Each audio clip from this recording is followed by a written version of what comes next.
조별리그를 살펴봤을 때 이 선수의 활약이 정말 돋보였다 해서 저희가 베스트 11을 한번 뽑아보려고 해요.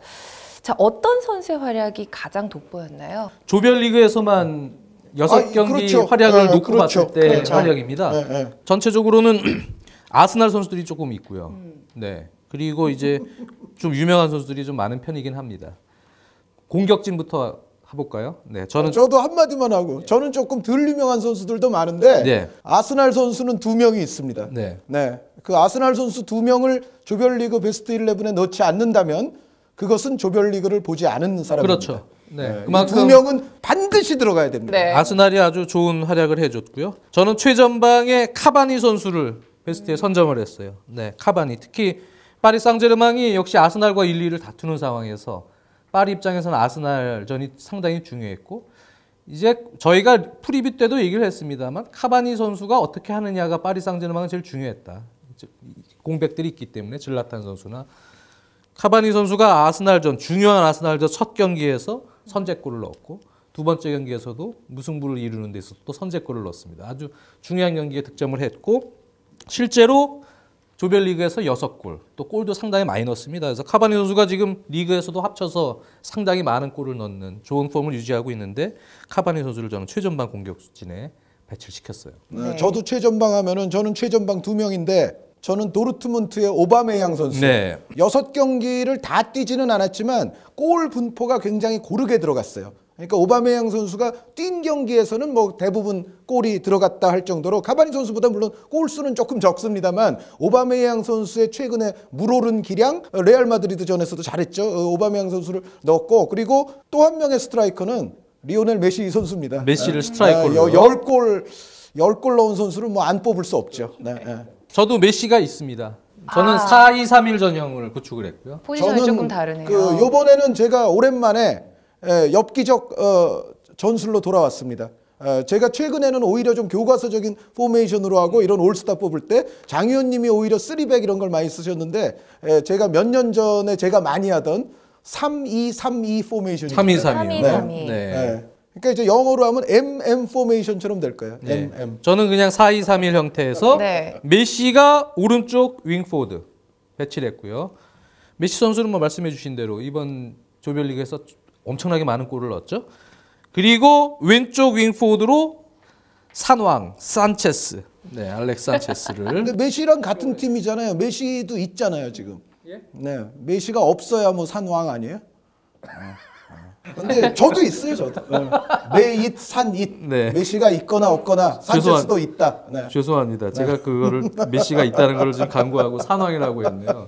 네. 그리고 이선의 공격형 미드필더로 팀 동료인 외질. 네. 이견이 있을까요? 네, 저는 이 산체스와 외질 선수 두 선수는 특히 조별리그 경기 때 중요한 순간마다 아주 환상적인 득점, 그리고 또 아스날의 아주 순탄한 행보에 있어서 아스날의 경기 내용도 상당히 제일 좋았던 팀 중에 하나입니다. 전체적으로 봤을 때는 산체스와 외질 선수는 들어가야 된다 이렇게 생각이 듭니다. 네. 저는 3-2-3-2라고 했으니까 투톱 아래쪽에 3명을 네. 말씀드리겠는데 알렉시스 산체스와 메스트 외질입니다. 당연히. 그 산체스 선수는 가시적인 공격 포인트보다도 아스날의 전체적인 찬스를 그럼요. 창조해내는 어시스트도 데 많고. 있어서는 산체스 선수가 정말 최고의 활약이었다고 할 만하고, 뭐 외질 선수는 엄청났던 그 루도 고레츠전의 골을 비롯해서 역시 산체스 선수의 또 못지않은 활약을 펼쳐줬습니다. 그리고 마지막으로 이제 한 명의 저는 공격형 미드필더가 더 있는데 네이마르 선수예요. 네. 네이마르 선수가 메시 선수가 엄청나게 많은 골을 넣었다면 네이마르 선수는 가시적인 공격 포인트 상에 어시스트가 가장 많은 선수입니다. 네. 조별리그를 통틀어서. 네. 네이마르, 외질, 산체스. 네네. 네. 장 의원님 포메이션으로 다시 넘어가 그렇게 볼까요? 되면 이제 저는 4-2-3-1에 4-2인데요. 네. 중앙 미드필더 저는 2명이고 한 명은 드링크워터. 레스터 시티의 드링크워터입니다. 네, 캉테 없는 상황에서 오히려 드링크워터는 지난 시즌에 캉테에게 좀 가려졌던 다른 능력까지도 지금 점점 더 잘 보여줬다. 이 챔피언스 리그에서만큼은요. 기본적인 패스 능력은 원래 좋았던 선수고 수비적인 부분에 있어 캉테만큼 챔피언스 리그에서는 상당히 좋은 능력을 보여줬고 거기에 전체적으로 드링크워터가 레스터 시티의 상승세를 이끌었다. 그래서 초반에 드링크워터의 이러한 상승세 때문에 물론 뭐 마레즈나 이런 수의 공격 포인트가 있어서 신승을 거두는 순항을 하긴 했습니다만 드림쿼터가 없었다면 무실점 경기를 그렇게 유지하면서 순항을 할 수 없었다라는 것이 제 생각이고요. 또 한 명의 미드필더는 세비야의 은존지 선수입니다. 역시 은존지 선수는 이번 챔피언스리그를 조별리그를 통해서 가장 두드러진 성장세를 보여준 중앙 미드필더 중에 한 명이 아닌가. 프로 선수로 치면 이제 몸값이 가장 많이 올라가고 있는 네. 중앙 미드필더 한 명이 아닌가 생각이 들 정도예요. 네. 과거에 뭐 블랙번이나 스토크시티 시절보다 뭐 여러 가지 능력에서 공격, 수비, 뭐 전체적인 시야, 스킬 이런 부분들 다 한 단계씩 좀 올라간 느낌이에요. 은존지 선수. 그래서 드림쿼터와 은존지를 지금 선발했습니다. 저의 그 두 명의 중앙 미드필더 스티븐 은존지 선수입니다. 네, 은존지 선수. 은존지 선수는 저는 한마디로 표현을 하자면 세비야의 후안 세바스찬 베론입니다. 네, 그러니까 은존지 선수가 세비야의 중원에서 풀어나가고 조율하고 패스하는 여러 가지 스타일이 예전 2000년대 초반에 세계적인 미드필더였던 베론 선수하고 상당히 닮아 있어요. 그러니까 베론 선수가 사실은 뭐 드리블 돌파나 이런 거는 잘하는 선수가 아니었지만 볼을 굉장히 잘 다루는 선수였어요. 원터치, 뭐 투터치, 툭툭툭툭 주고받는 그러한 능력이 굉장히 세리에 A에서부터 아주 세계적으로 인정을 받았던 선수인데 요즘 은존지 선수의 패싱이나 이 볼 다루는 능력을 보면 베론 선수 스타일과 상당히 많이 닮아 있고 오히려 그 신체 조건을 활용한 수비적인 측면에서는 베론보다 공헌도가 더 좋다고 해야 됩니다. 그래서 은존지 선수가 이제는 정말 세계적인 미드필더로 이제는 거의 올라서지 않았나라는 생각이고 그 은존지 선수의 파트너는요. 저는 드림쿼터 선수는 아니고 제가 이번 조별리그에서 가장 잘한 팀 중에 하나라고 생각하는 팀이 모나코거든요. 네.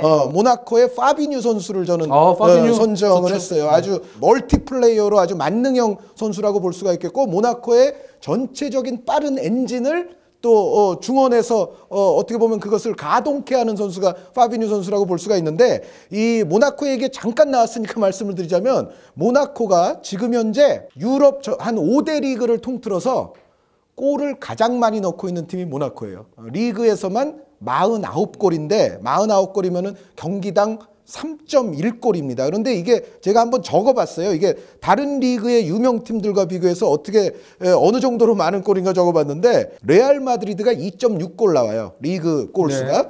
그리고 프리미어 리그에서 가장 골 많이 넣은 팀이 리버풀입니다. 리버풀이 2.5골 정도가 나오거든요. 첼시도 비슷해요. 첼시는 리버풀보다 약간 적을 거예요. 네. 어쨌든 비슷해요. 그거 대충 비슷하고 그런데 그리고 바르셀로나가 2.4골 정도가 나와요. 네.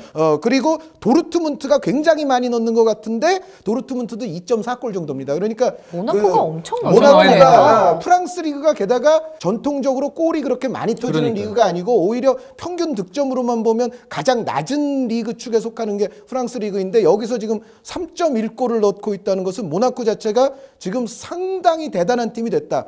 이 말씀을 꼭 드리고 싶고 저는 미리 감독상 이야기하면 저는 자르딤 감독을 감독상 후보로 꼽아야 될 정도예요. 그러니까 지금 모나코 출신 선수들이 각 리그 각 팀에 많이 흩어져 있거든요. 모나코가 사실은 2015년 여름쯤에는 어떻게 보면 풍지박산이 됐다고 할 수 있을 정도로 리빌딩이 됐던 팀이라고 봐야 됩니다. 그러니까 예를 들어 야니 카라스코가 지금 아틀레티코에 있고 앙토니 마샬이 맨체스터 유나이티드에 있고 그때 나간 선수들이 주력 선수들이 굉장히 많습니다. 콘도그비아 선수가 인터밀란 나갔고 뭐 압데누어 선수도 나갔고 중요한 선수들을 상당수를 잃었음에도 지금의 팀을 다시 리빌딩을 해서 오히려 예전보다 더 공격적인 스타일을 만들어냈어요. 그래서 자르딤 감독과 모나코는 프랑스 리그 내부 그리고 챔피언스 리그에서 가장 시즌 지금 한 절반이 좀 안 됐지만 가장 격찬받아야 되는 팀 중에 하나입니다. 네. 자 이제 수비진 쪽으로 넘어가 보겠습니다. 장 위원님이 뽑은 그 4-2-3-1의 그 나머지 4명 누구죠?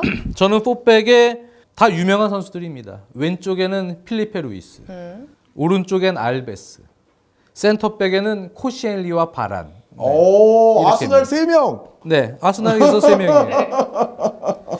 원래 코시엘리를 넣을까 말까 고민했는데 사실은 코시엘리를 안 넣을 수가 없었어요. 네, 그만큼 코시엘리가 리그뿐만 아니고 챔피언스 리그에서 상당히 좋았습니다. 올 시즌에. 코시엘리는 뭐 그래서 바란 선수 상당히 잘했고요. 출장 어떤 횟수, 그 다음에 또 활약도로 봤을 때 4명은 뭐 유명한 선수긴 합니다만 다 들어가야 된다. 알베스도 뭐 지금 약간 하향세 아니냐라는 우려에도 불구하고 챔피언스리그가 저는 제 몫을 다 해줬습니다. 그래서 이 네 선수를 선정을 했습니다. 네. 우리 한의원님은요? 저는 먼저 미안하다는 얘기를 몇 명의 선수에게 하고 싶어요. 일단 바란 선수. 바란 선수는 제가 안 뽑은 선수들이에요. 저는 안 뽑았는데 바란 선수가 잘했는데 레알 마드리드가 사실 팀 실점이 좀 많습니다.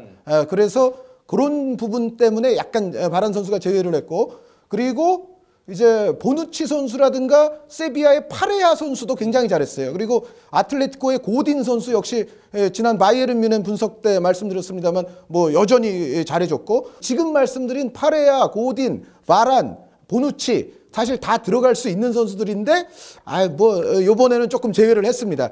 그리고 다니 알베스 선수도 굉장히 잘했다는 거에 제가 동의합니다. 그리고 다니 알베스 선수 말고 사실은 윙백 중에 뽑고 싶었던 선수가 그 세비야의 마리아노 선수도 네, 마리아노 사실은 좀 뽑고 싶었는데 다니 알베스 선수와 마리아노 선수에게도 미안하다는, 그래서 제가 6명의 수비수에게는 미안하다는 말을 먼저 말씀을 드리고, 저도 미안하다는 선수 다 될 수 있는데 본인만 그렇게 딱 얘기하면 어떡해요? 3명의 이제 저의 수비수는 필리페 루이스가 있습니다. 네. 똑같이. 네. 그리고 지브릴 시디베 선수. 시디베 선수. 네, 모나코의 윙백을 저는 포함을 시켰고요. 그리고 중앙 수비가 이제 한 명인데 약간 의외적인 선수를 하나 넣었습니다. 코펜하겐에 마티아스 요르겐센 선수를 넣었어요. 그러니까, 떨어지긴 했습니다만. 마티아스 잔카라는 별명으로도 많이 그렇죠. 불리는데 잔카, 마티아스 잔카 요르겐센 선수. 이 요르겐센 선수가 그 코펜하겐이 일단 팀 실점이 물론 최약의 조에 들어 있었다라는 의미는 없지 않아는 있습니다만, 그렇더라도 축구라는 것이 상대성이기 때문에 네. 그것 때문에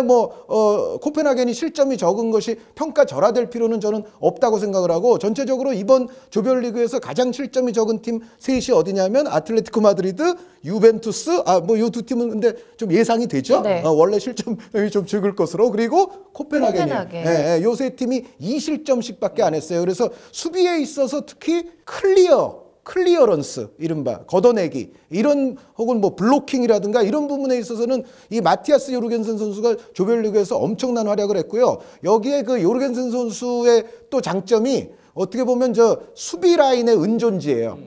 이 선수가 키는 190대인데 볼을 상당히 침착하고 편안하게 다루는 선수입니다. 그래서 만약에 지금은 이제 코펜하겐이지만 좀 더 빅리그에서 뭔가 좀 빌드업에 도움을 줄 수 있는 유형의 수비수를 찾는 팀이 있다면은 요르겐센 선수가 제가 봤을 때는 괜찮은 선수예요. 이 평정심이라든가 발밑 기술이. 여기에 이 마티아스 요르겐센 선수도 조별리그에서 2골을 터뜨렸어요. 그래서 수비적인 공헌도 어떤 빌드업에서의 또 공헌도 여기에 어떤 득점력까지. 그래서 조별리그에서는 저는 코펜하겐의 요 선수를 네. 꼭 넣고 싶어서 넣었습니다. 안 그래도 추천해드렸습니다. 에이전트한테.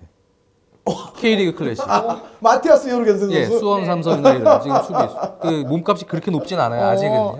정말로 이 농담이 아니라 농담 아닐 것 같아요. 클래식에 추천을 해주신 농담 거예요? 아닐 것 같아요. 왜 그러냐면 칸디아나비아 인근 이런 팀들의 수비수들이 괜찮은 수비수들이 있는데요. 네. 뜨기 전에 잡아와야죠. 그렇죠. 근데 이미 덴마크 국가대표예요. 이미 지금 대표긴 해요. 현 대표예요. 현 근데 대표. 예전처럼 조금만 투자를 하면 우리가 뭐 크로아티아 대표 뭐 마토 선수나 그렇죠. 뭐 마찬가지입니다. 그렇게 대표 경험이 있는 선수들을 잘 데려오는 경우가 있는데 K리그에 지금 좋은 수비수들이 아무래도 용병들이 활약을 많잖아요. 네. 수비가 약한 팀들 눈여겨보셔도 될 것 같습니다.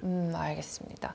자, 베스트 11의 마지막 포지션. 골키퍼는 누굴 뽑아오셨나요? 저는 일단 미드필더 다 예전에 한번 다뤘던 선수들이에요. 기억나시죠? 은존지 하면 뭐 기억나세요? 은시다. 지조는 은존지. 네, 그거 그리고 제가 저 예전에 장현님이 했었잖아요. 뭐 네. 존지야 뭐 이랬던 기억도 나요. 그러니까요. 네. 굳이 애써 기억하고 싶지 않은 걸 끄집어내 주셔갖고. 키퍼는 네. 오블락. 오블락. 네, 오블락. 이 오블락 선수가 이 승부차기에는 좀 약한 키퍼로 돼 있는데 페널티는 또 곧잘 막아요. 이번 조별리그에서도 사실 뭐 필드 플레이에서의 세이브도 있었습니다만 아주 중요했던 아마 에인트호벤전이죠. 거기서 페널티를 막아냈어요. 그런 것도 사실은 아틀레티코가 맞습니다. 손쉽게 1위를 빨리 확정하는데 상당히 큰 공헌이 됐던 거죠. 물론 키퍼는 사실 좀 도토리키적인 부분이 있어요. 맞아요. 잘했던 부분도 있고 그런데 오블락은 좀 밀어주고 싶습니다. 너무 이제 실력에 비해서 지명도가. 지명도나 뭐 이런 근데 게. 이제는 제가 봤을 때는 아틀레티코 여전히- 마드리드 선수들이 이제는 그렇게 안 떨어질 것 근데 같아요. 여전히 좀 그런 느낌이 있어서 한 번 더 밀자. 번 더 밀어주자. 네, 오블락은 좋은 키퍼다. 네, 정말 그래서 오블락. 골키퍼하기 최적의 이름을 가진 오블락. 그러니까요. 네. 그렇죠.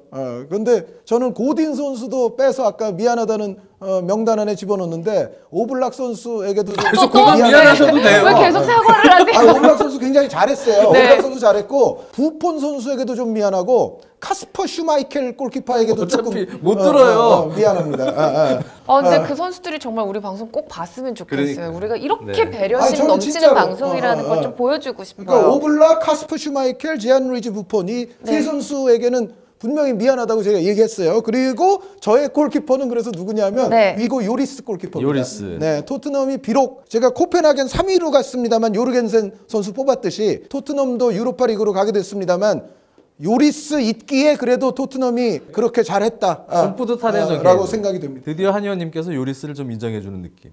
네, 뿌듯합니다.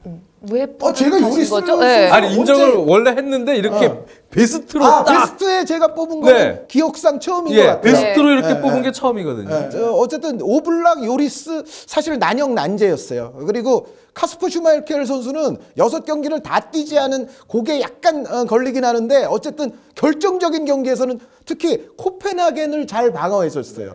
레스터 시티의 슈마이켈 골키퍼가 코펜하겐전에서 코르넬리우스 선수가 결정적인 거를 한 2개 정도 막은 게 있어요. 그래서 그게 사실은 레스터가 올라가고 코펜하겐은 유로파 가고 여기에 있어서 제가 봤을 때는 아주 결정적이었던 순간들이 있거든요. 그래서 슈마이켈 선수도 어쨌든 아버지 이름에 명예를 훼손하지 않고 굉장히 조별리그 잘했습니다. 네, 정말 조별리그에서 대단한 활약들이 나왔는데 저희가 베스트 11까지 꼽아봤고요.